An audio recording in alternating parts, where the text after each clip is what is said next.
yang kepadanya kami percaya bahwa di setiap nafas hidup kami Engkau selalu hadir. Siang dan malam Engkau selalu menyertai kami. Dalam suka dan duka Engkau selalu ada. Terima kasih Bapa di surga. Perjalanan 1 minggu kami boleh lalui. Banyaklah suka duka yang kami hadapi. Tetapi satu hal yang kami percayai, Tuhan selalu membela umat-Nya. Terima kasih Tuhan, pagi hari ini kami boleh bersama-sama. Kami boleh memuji-muji, menyembah Tuhan Allah kami, Raja di atas segala raja. Yang kepadamu Tuhan segala pujian penyembahan kami. Sebab hanya Engkau yang layak terima pujian dan penghormatan. Terima kasih Bapa di sorga dalam kesempatan yang baik ini. Kami mau duduk sejenak mendengarkan kebenaran firman-Mu. Engkaulah firman itu. Karenanya Tuhan kami buka hati kami. Biar kiranya Engkau mendapati seperti tanah yang gembur. Isilah hidup kami Tuhan. Isilah bejana hidup kami Bapa. Berfirmanlah saat firman-Mu disampaikan. Kuasa-Mu menyatakan kekuatan baru bagi kami. Kuasa-Mu menyingkapkan pemulihan kesembuhan bagi umat-Mu. Saat firman-Mu disampaikan, ada keteguhan iman dan pengharapan kepadamu.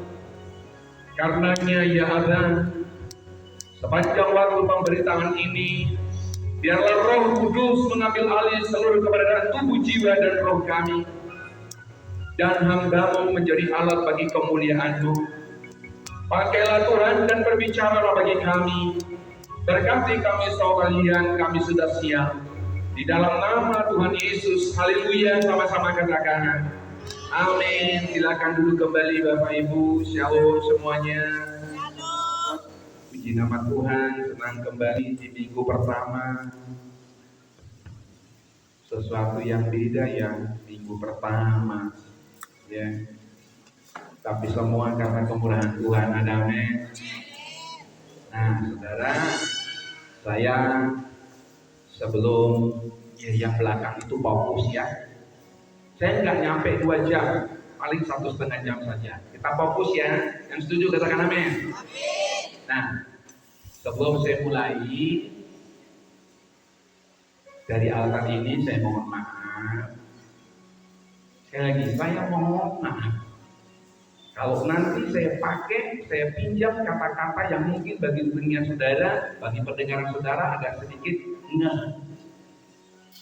Sekali lagi, saya pinjam kata-kata yang mungkin bagi hati saudara tidak nyaman. Jadi saya minta maaf. Setuju ya? Baik. Saya boleh mulai? Oke, kalau sudah. Saudara, pengalaman saudara seperti apa?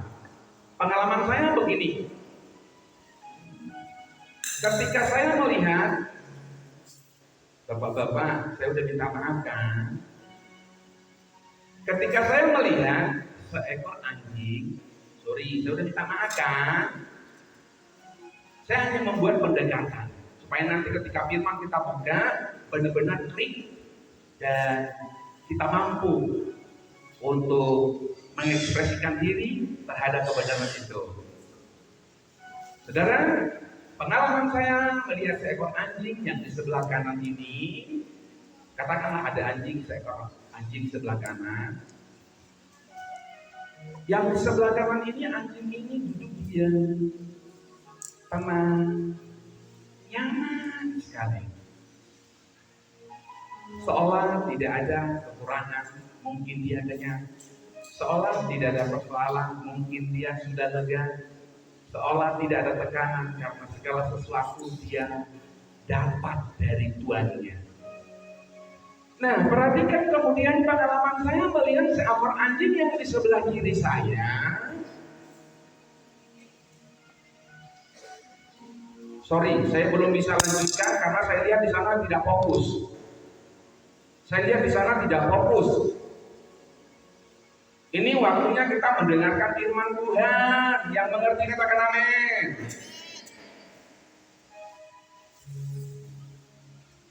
Oke. Saya lanjut. Yang di sebelah kiri seekor anjing. Berbeda dengan yang di sebelah kanan. Anjing yang di sebelah kiri dia garuk kiri, dia garuk kanan, dia garuk depan. Dia pergi ke sana kemari, dia pergi ke sana kemari, dan dia lihat siapa yang dia cari. Saya tidak tahu juga siapa yang dia cari, ternyata tuannya.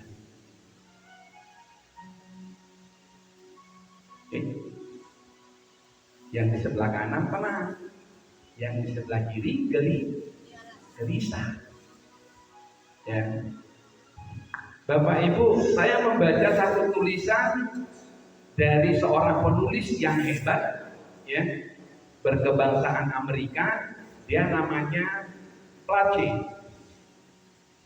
Nah, si Place ini bilang begini, ternyata, ini tulisan Place ya, sekali lagi saya minta maaf tadi kan, tulisan Place ini bilang begini, ternyata seekor anjing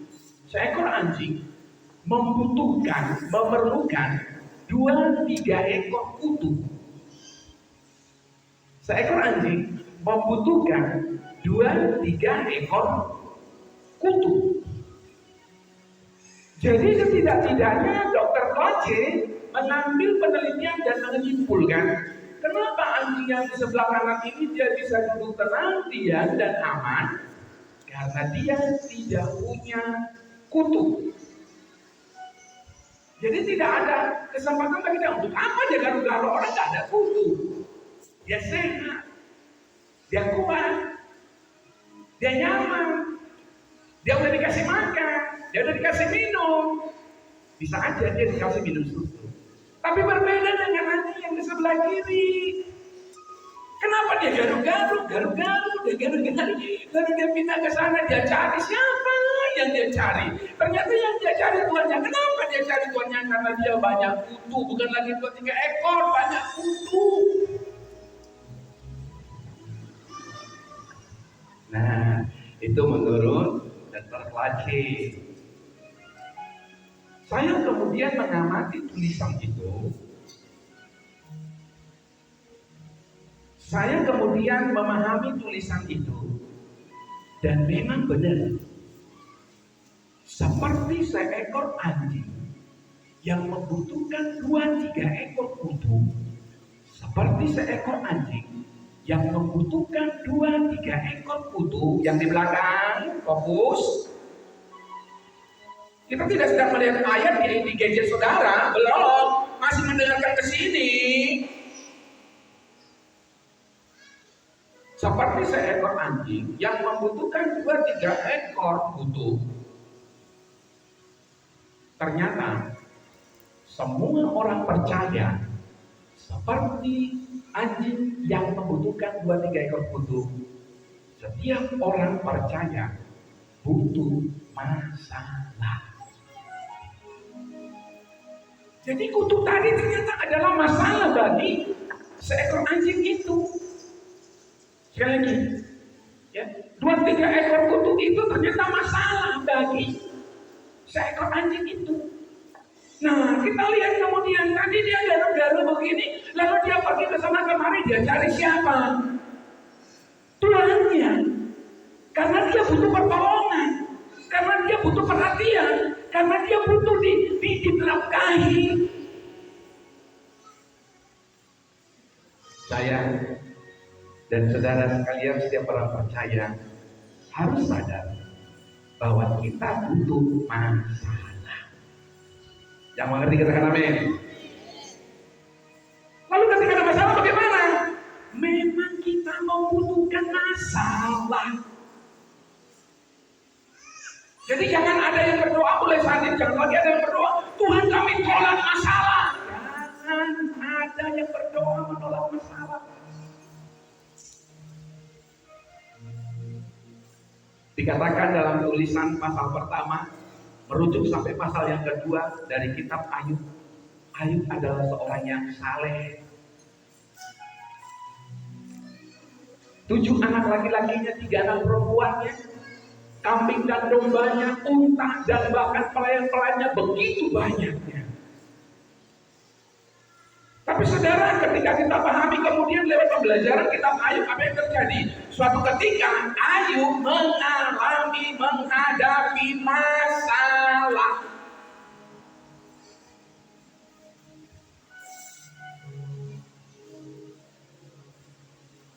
Sekali lagi, orang percaya seperti saudara dan saya ini butuh masalah.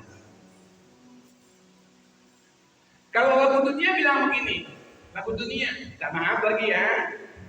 Apa salahku? Apa dosaku? Apa salah Yusuf? Kenapa harus dibuang ke dalam sumur? Diambil lalu dijual ke Potifar. Apa salah Yusuf? Nah, pada endingnya di pasal 42 dikatakan apa? Saudara setuju gak?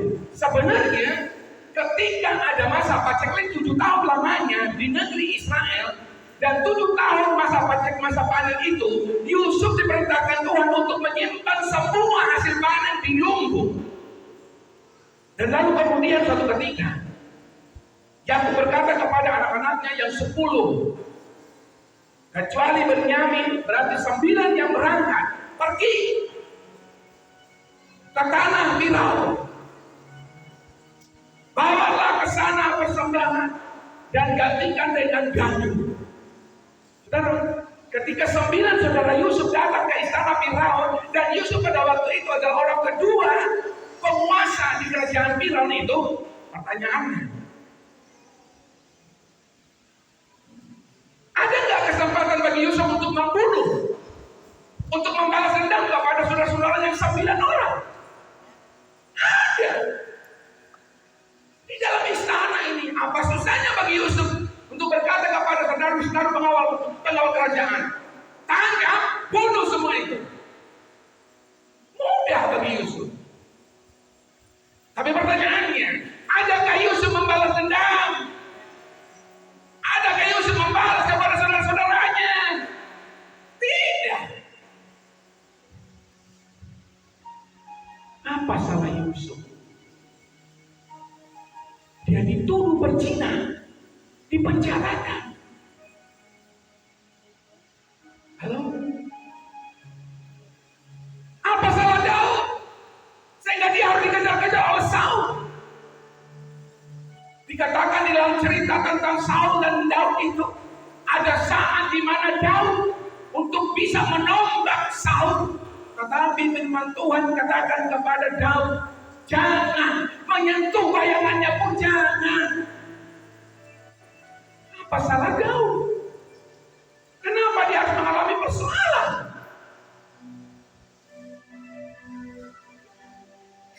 Kalau kita membaca kisah Abraham, bahkan diberi gelar, dia adalah bapak banyak bangsa. Apa salah Abraham? Sampai-sampai istrinya sudah mati hai, belum punya anak. Apakah Allah sedang mengutuk dia? Apakah Allah sedang memberkahi Abraham? Kembali kepada tulisannya pelajari.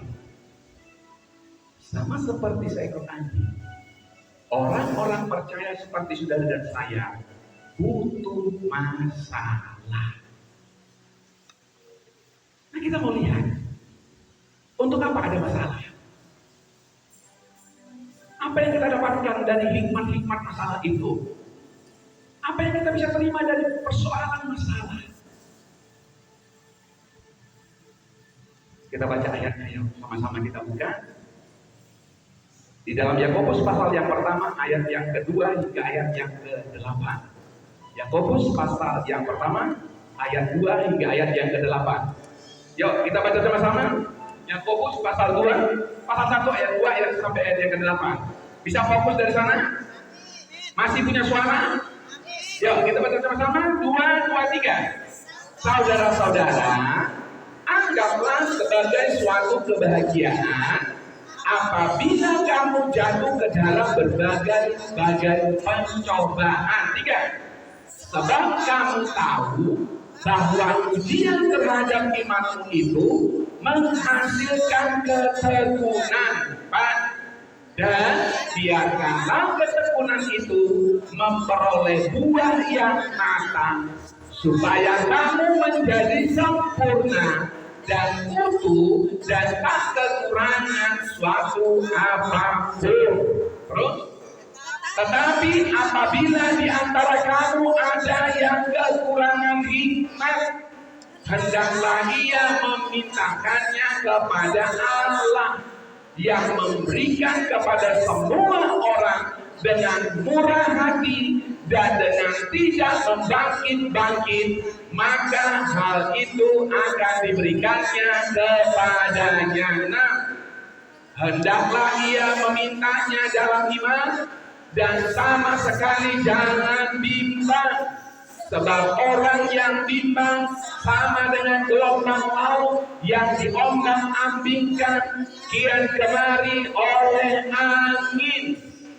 Orang yang demikian janganlah mengira bahwa ia akan menerima suatu dari Tuhan. Berakhir.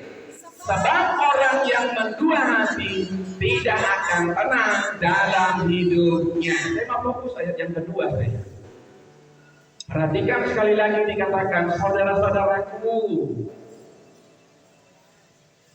Nih Yakobus nih, yang ngomong kepada jemaat yang ada di gedung serbaguna kita semua nih.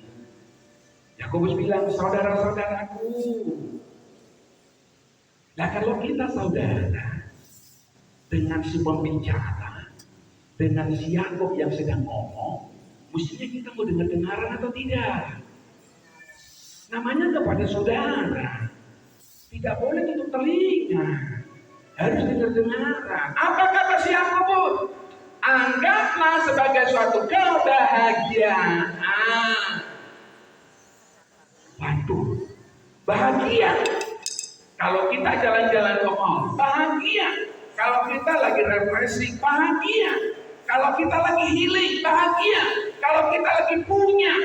Tapi Yakobus bilang begini, Yakobus, apabila kamu jatuh ke dalam berbagai pencobaan. Saudara, dari minggu kedua bulan lalu, jangan kasih tahu orang lain ya. Boleh ya yang di belakang. Saya mau ngasih tahu dari sini, tapi jangan kasih tahu lagi orang lain ya. Cukup untuk kita. Dari minggu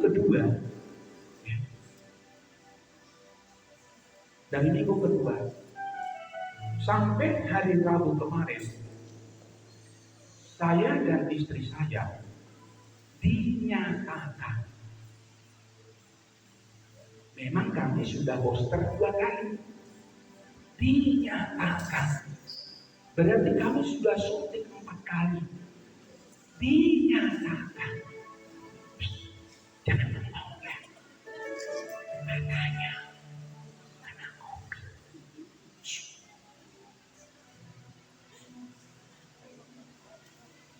Lalu anak bungsu saya bilang begini, ketika tidak ada rasa, tidak ada kekuatan, tidak ada tenaga, tidak bisa bergerak, sesak. Kenapa sesak? Anak bungsu saya, anak laki-laki, dia bilang,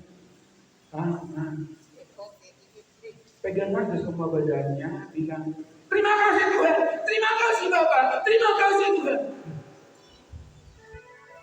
Awalnya saya bilang begini, kau gila kau. Iya loh Ma, kata si bungsu. Mama sakit kepala, iya. Papa juga pusing, iya. Bilang aja terima kasih pusing Tuhan, terima kasih sakit kepala Tuhan.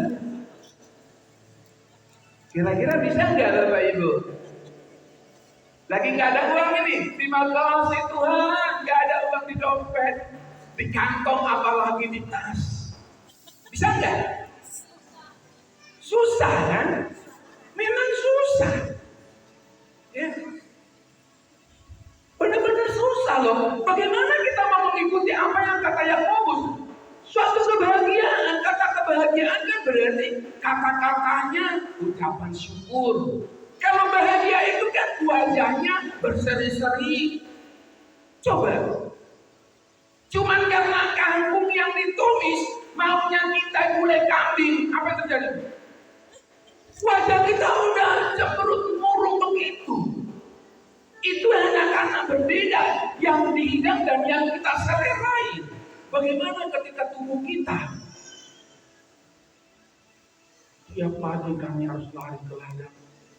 Di ladang kami buka baju berjemur di ladang sampai keringatan. Memang harus berkeringat, tapi begitu udah berkeringat kita habis tenaga, gak bisa ngapa-ngapain. Belajar dari ayat ini, saudara. Ya, nanti teman-teman saya kalau ada yang nanya, kenapa ya tema khotbahnya Pak Kambolong kok berbeda? Iya, karena saya mau membagi kesaksian saya. Kalau tema dari Jakarta adalah doa peperangan dan cari jiwa untuk minggu ini, tapi indah kekuatan di tengah-tengah badai. Bagaimana? Sementara yang satu telepon, Pak Gembala, yang satu Pak Gembala.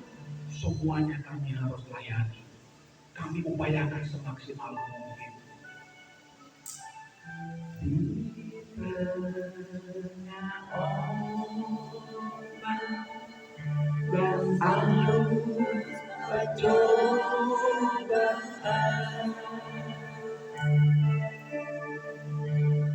hampir terhina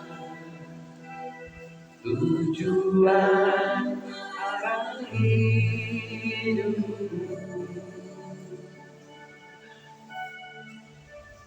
Bagaikan kapal yang lalu diombak-ambingkan, mengarahkan sinyal seolah-olah tiada mampu. Sama-sama dan Yesus berhakikat kehidupan seorang yang sudah dibentukkan dengan penuh kasih sayang. Yesus berhakikat yang terbesar akhir mata. Yang mengenal hatiku yang penuh penyesalan.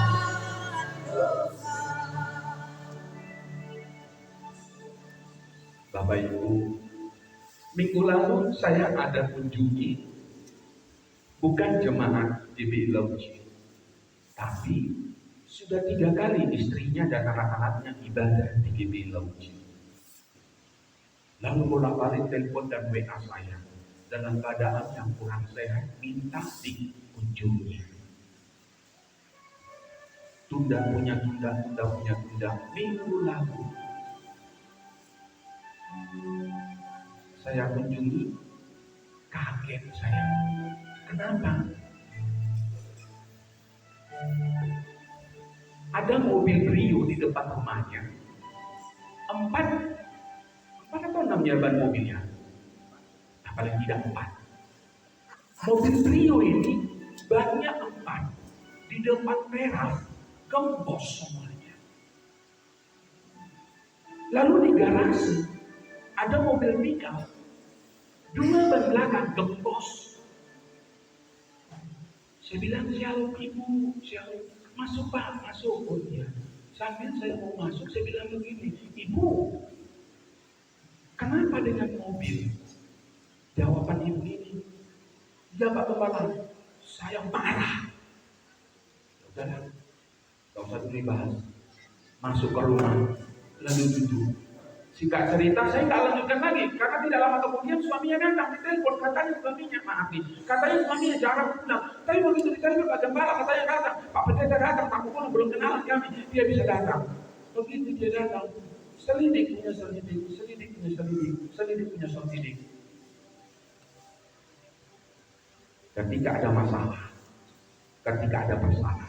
sepanjang engkau tidak datang kepada Tuhan, sepanjang engkau tidak masalah kepada Tuhan, sepanjang engkau tidak mengikut Tuhan, hancur akan semakin hancur.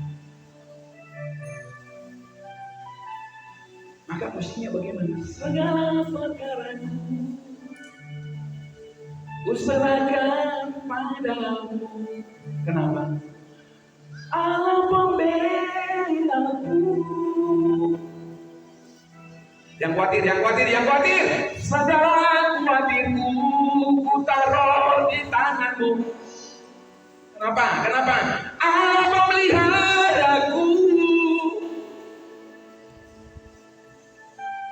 Karena ada masalah. 7 tahun yang lalu saya judul khotbah, hadapi masalah tanpa masalah. Karena ada masalah, dia pun masalah. Ban kiri gembosin, ban kanan gembosin, belakang kanan gembosin, belakang kiri gembosin. Yang dua lagi gembosin, mau jadi apa?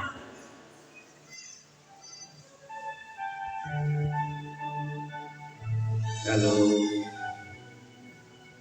apa yang saudara lakukan ketika ada masalah? Apa yang Bapak Ibu lakukan ketika ada persoalan hidup? Begitu keluarga yang saya layani ini, tidak lebih dari 1 jam kami layani.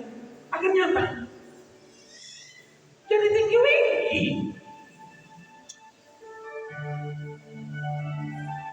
Berbangungan. Jadi dan saya tidak diajak, kalau nggak diajak kemana? Diajak pun saya nggak mau. Artinya apa? Seragamlah hidupku adanya, seragamlah seluruh persoalanku. Sebab di dalam tangannya ada jaminan kekal di dalam segala perkara. Saya tahu kalau Pak Siregar karena banyak proyek, lama tak bersuara dengan saya. Terima kasih Pak Siregar, ada berjumpa kita hari ini. Habis ibadah makan di Mano. Harus lengkap nih. Nah, Bapak Ibu sekalian, berarti ketika ada masalah, belajar dari hambanya Yakub punya masalah. Ya, 7 tahun Yakub untuk mengambil Ribka, gak dikasih Ribka. Sama mertuanya si Laban itu, maka si Laban dia. Bukan maksud saya, si Laban namanya. Artinya calon mertuanya si Laban ini ingkar janji. Dia harus kerja lagi 7 tahun, barulah kemudian diberikan ke Ribka. Tapi ada hikmahnya enggak? Ada, jangan ada yang dengar laki-laki suami-suami. Hikmahnya apa? Yakub dapat 2. Yang laki-laki jangan dengar ya. Yakub dapat 2. Yang pertama dapat Lea. Yang kedua dapat Ribka. Laki-laki suami-suami yang ada di sini cukup 1 saja. Tapi dari semua perjalanan masalah yang Yakub, Daud, Ayub, Yusuf apalagi, jadi dikatakan hadapi masalah dengan sukacita. Tetapi ingat menjaga iman. Menjaga iman. Nah, kalau di dalam pelayanan saya di GB Lauci, saya sudah pantau nih sekarang. Sudah mau 1 tahun ini saya pantau. Siapa yang ngomong, siapa yang lagi represi, siapa yang lagi healing. Begitu ke mall, besoknya saya temuin. Begitu represif, besoknya saya temuin. Tujuannya apa? Saya ingin melihat klasifikasi pembagian pengalokasian dana itu bagaimana. Ternyata masih ada banyak jemaah di tempat saya. Begitu dapat 1 juta, ke mall 900. Begitu dapat 2 juta, 1.800.000 healing. Nah, itu sebabnya ada masalah-masalah sebenarnya yang kita tidak sadari, kita sendiri yang menciptakannya. Akhirnya apa? Tahun yang keempat, BTN dana dispoin. Rumah ini dalam pengawasan bank. Ketika diberkati tidak mengerti bagaimana mengelola. Belum pulang adik-adik, belum selesai. Sabar dulu. Belum selesai firmannya. Ayo yang mau diberkati, tetap bertahan. Tinggal 1 jam lagi. Nah, saya jadi bilang fokus dan ya. Jadi artinya bahwa ketika kita Tuhan izinkan ada berkat, jangan tertawa berlebihan.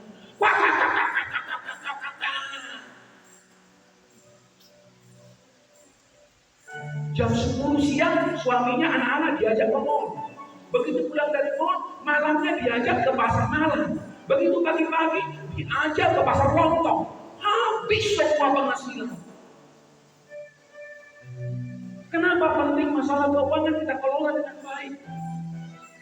Kemarin Pak Jokowi itu pidato di Rakernas PDIP, dia bilang hati-hati, hati-hati. Ada 20 negara tidak lagi mengekspor makanan. Kenapa? Karena sudah kekurangan dalam negaranya. Artinya Jokowi sedang mewanti-wanti, hei hati-hati jemaat yang ada di GSG, kelola keuangan dengan baik, sebab hari-hari ini ditakutkan, diragukan. Adakah Indonesia memiliki kecukupan sandang dan pangan?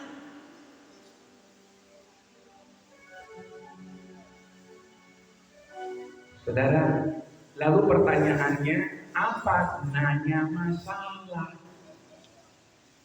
Ya. Apa gunanya masalah? Masih ingat apa yang dikatakan Yusuf? Saya rindu kita buka dulu di Kejadian 50 ayat yang ke-20.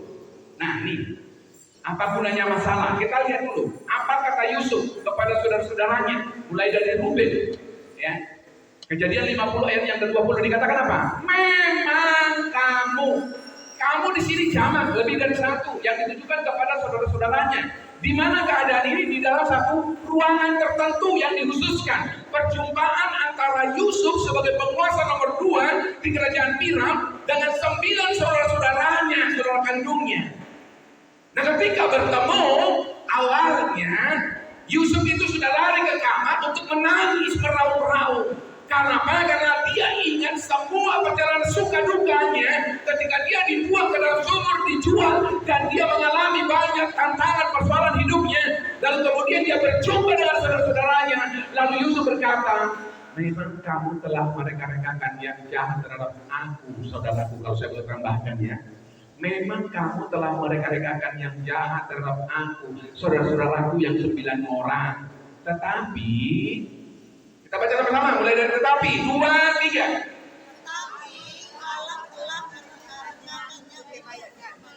Dengan maksud, yakni, perhatikan baik-baik. Sebenarnya kan Yusuf nggak tahu akan hal itu akan terjadi. Karena pada waktu itu kan dia masih remaja, dibuang ke dalam sumur. Dia nggak kepikiran bahwa dia akan memelihara, maksudnya bahwa dia akan Tuhan pakai untuk memelihara kehidupan bangsa yang besar. Artinya apa? Di balik setiap masalah, saya pernah buat judul khotbah saya, ketika ada masalah, jangan pelototin masalah. Nanti bendahara lihat kotak ini, kok cuma 2 lembar, 3 lembar, Masalah enggak? Masalah. Tapi jangan ngomongin lompat-lompat loh. Aduh, aduh. Masalah tidak akan selesai. Ketika kau lihat di situ ada 2 lembar, 3 lembar. Makasih Tuhan.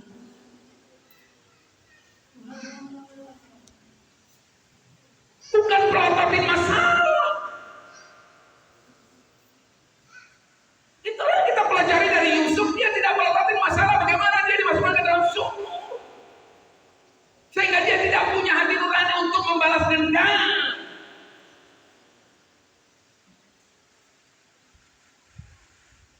Jadi pesan yang dapat kita pelajari dari Yusuf ini, ketika kita mengalami masalah, jangan ingat-ingat masalah. Karena iblis akan mengatur masalah yang saudara ingat untuk membangun satu serangan balik dendam. Jangan ingat-ingat masalah.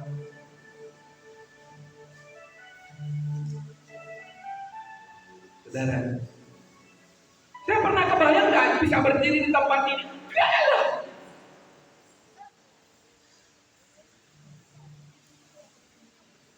Saudara, kenapa saya bilang saya nggak bayangkan berdiri di sini?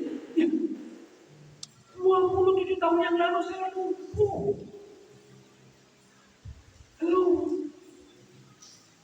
Saya lumpuh. Ya kalau orang Batak bilang apa? Anggosian ulah-ulahi, hubungan di marna, ngaruh ke sebangan atau pasiran. Dari kumpulan marga, dari organisasi, dari gereja, sudah bawa makanan akan berpisah karena kematian. Tapi Tuhan bilang kau tidak boleh mati sekarang, kau antri kamu bolos, karena kau harus khotbah di gedung serbaguna.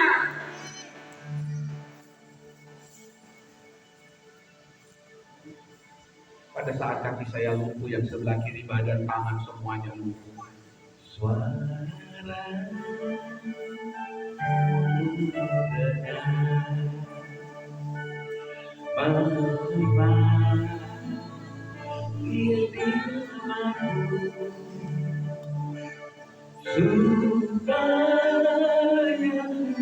di Golgota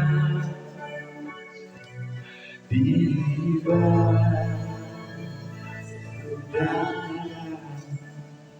datang pada Tuhan. Ketika ada masalah, berseru kepada Tuhan. Saudara tahu tanggal 2 bulan 7 kemarin, saya khotbah di GB Sola Galatia di Jayapura. Bulan 7 kemarin tanggal 2 minggu pertama. Jemaatnya 380. Saya cerita, saya bilang saya tidak khotbah. Saya mau bersaksi bagaimana saya keluar dari Jayapura, diangkut, dibopong, diangkat ke dalam kapal.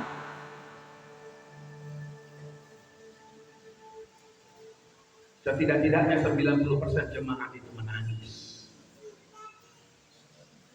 Kenapa? Bukan karena kasihan kepada saya. Kenapa mereka menangis? Menangis karena melihat bahwa di dalam Yesus ada jawaban. Ada amin. Nah, oleh dan karenanya Bapak Ibu sekalian, apa yang menjadi petikan dari firman Tuhan pagi hari ini? Yang pertama, melalui masalah kita belajar. Belajar tentang apa? Coba kita buka sama-sama di dalam 1 Petrus pasal yang keempat, 12-13. Ayo, 1 Petrus pasal 4 ayat 12-13. Yuk kita baca sama-sama. Ini yang pertama. Supaya ketika kita pulang kita bawa rema. Rema yang pertama. Yuk 2, 2, 3. Saudara-saudara yang terkasih, janganlah kamu heran akan nyala api siksaan yang datang kepadamu sebagai ujian, seolah-olah ada sesuatu yang terjadi atas kamu. 13-nya.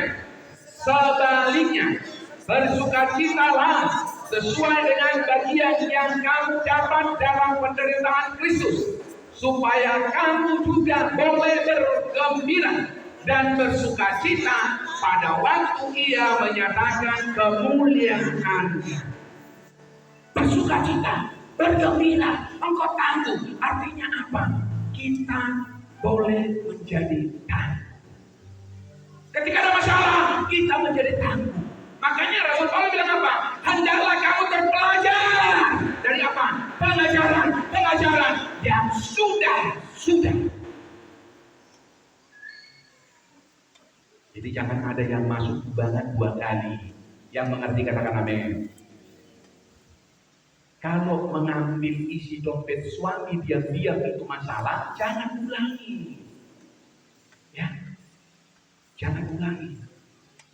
Ketika ibu-ibu mengelola keuangan sampai tanggal 30 sampai tanggal 31 akhir bulan setiap bulan salah, jangan ulangi. Harus menjadi tangguh. Artinya kuat cakap menanggung segala perkara. Khususnya kau wanita, jadilah wanita yang tangguh. Jadilah wanita yang kuat. Jadilah wanita yang perkasa. Jadilah wanita yang bijak. Ada amin. Hai suami-suami. Jika bagi istrimu pulang larut malam itu masalah, jangan ulangi. Jika bagi istrimu laporan keuangan tidak jujur, jangan ulangi. Ya. Supaya kita menjadi tangguh. Coba dari teks yang kita baca tadi. Di dalam Yakobus pasal 1 ayat yang ketiganya dikatakan apa? Ayat yang ketiga. Nah, sebab kamu tahu bahwa ujian terhadap iman itu menghasilkan ketakutan.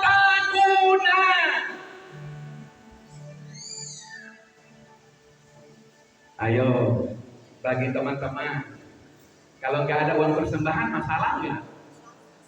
Halo teman-teman, kalau nggak ada uang persembahan datang ke gereja Gedung Serbaguna masalah nggak? Kalau udah masalah, saudara menyelesaikannya datang atau tidak datang ke gereja? Halo, saudara datang atau tidak datang? Mestinya begitu. Maka belajarlah dari rumah ketika tidak ada persembahannya. Bapa, ku persembahkan tubuhku sebagai persembahan yang hidup. Tapi ketika ada di berkati Tuhan, ku bawa yang terbaik, persembahan dalam rumah kemuliaan Tuhan. Ada amin. Jangan kalau udah diberkati secara materi, Bapak, ku persembahkan tubuh. Ketika tidak ada persembahannya, Bapak, ku persembahkan. Lalu apa yang membayar istri? Haleluya. Ya, jadi kita akan semakin menjadi lebih tekun. Ada amin. Yang kedua, di dalam Mazmur pasal 145 ayat 18-19, Mazmur 145, saudara bisa baca? 145 ayat 18-19. Oke, kita baca sama-sama ya. 2, 2, 3. Tuhan dekat pada setiap orang yang berseru kepadanya, pada setiap orang yang berseru kepadanya dalam kesetiaan. Ia melakukan kehendak orang-orang yang takut akan Dia, mendengarkan teriak mereka minta tolong dan menyelamatkan mereka. Jadi ketika ada masalah, apa gunanya masalah? Hari Senin kemarin saya WA seorang ibu karena sudah 3 minggu berturut-turut tidak ke gereja. Saya WA, jauh ibu, apa kabarnya? Sekiranya ada yang bisa dibagi sama Bapak Gembala. Dia jawab begini, sehat Bapak, gak ada sih masalah Bapak, cuman introspeksi diri. Lalu saya balas lagi begini, Ibu, kalau Hondanya ngadet macet bawa ke bengkel Honda.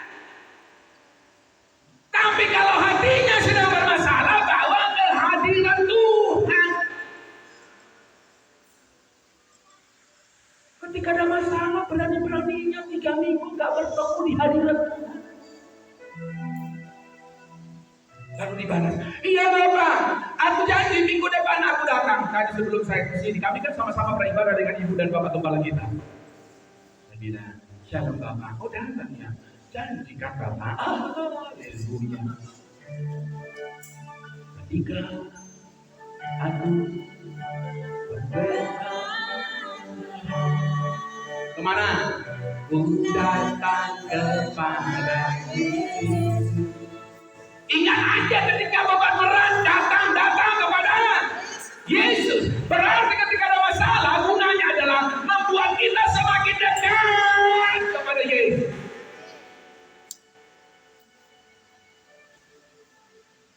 Ketika kaki saya jatuh, di peristiwa saya mulai tersadarkan saraf-sarafnya jatuh. Karena waktu itu kan selesai kami angkat 2 pujian, saya ceritakan. Awalnya lagunya kan suara udahnya. Kami memang udah di gereja Betel, tapi saya belum tahu lagu-lagu gereja Betel. Kurang lebih 4 bulan kami di gereja Betel pada waktu itu. Langsung saya lupa. Lalu kemudian saya angkat lagu yang kedua. Anak saya dua-duanya, yang pertama dan yang kedua, yang ketiga kan lahir bukan baru. Dia pegang tepi tempat tidur saya sambil kena-kena di kaki saya yang begini. Setelah selesai angkat lagu pujian suara pendengar, yang terakhir kami angkat 410.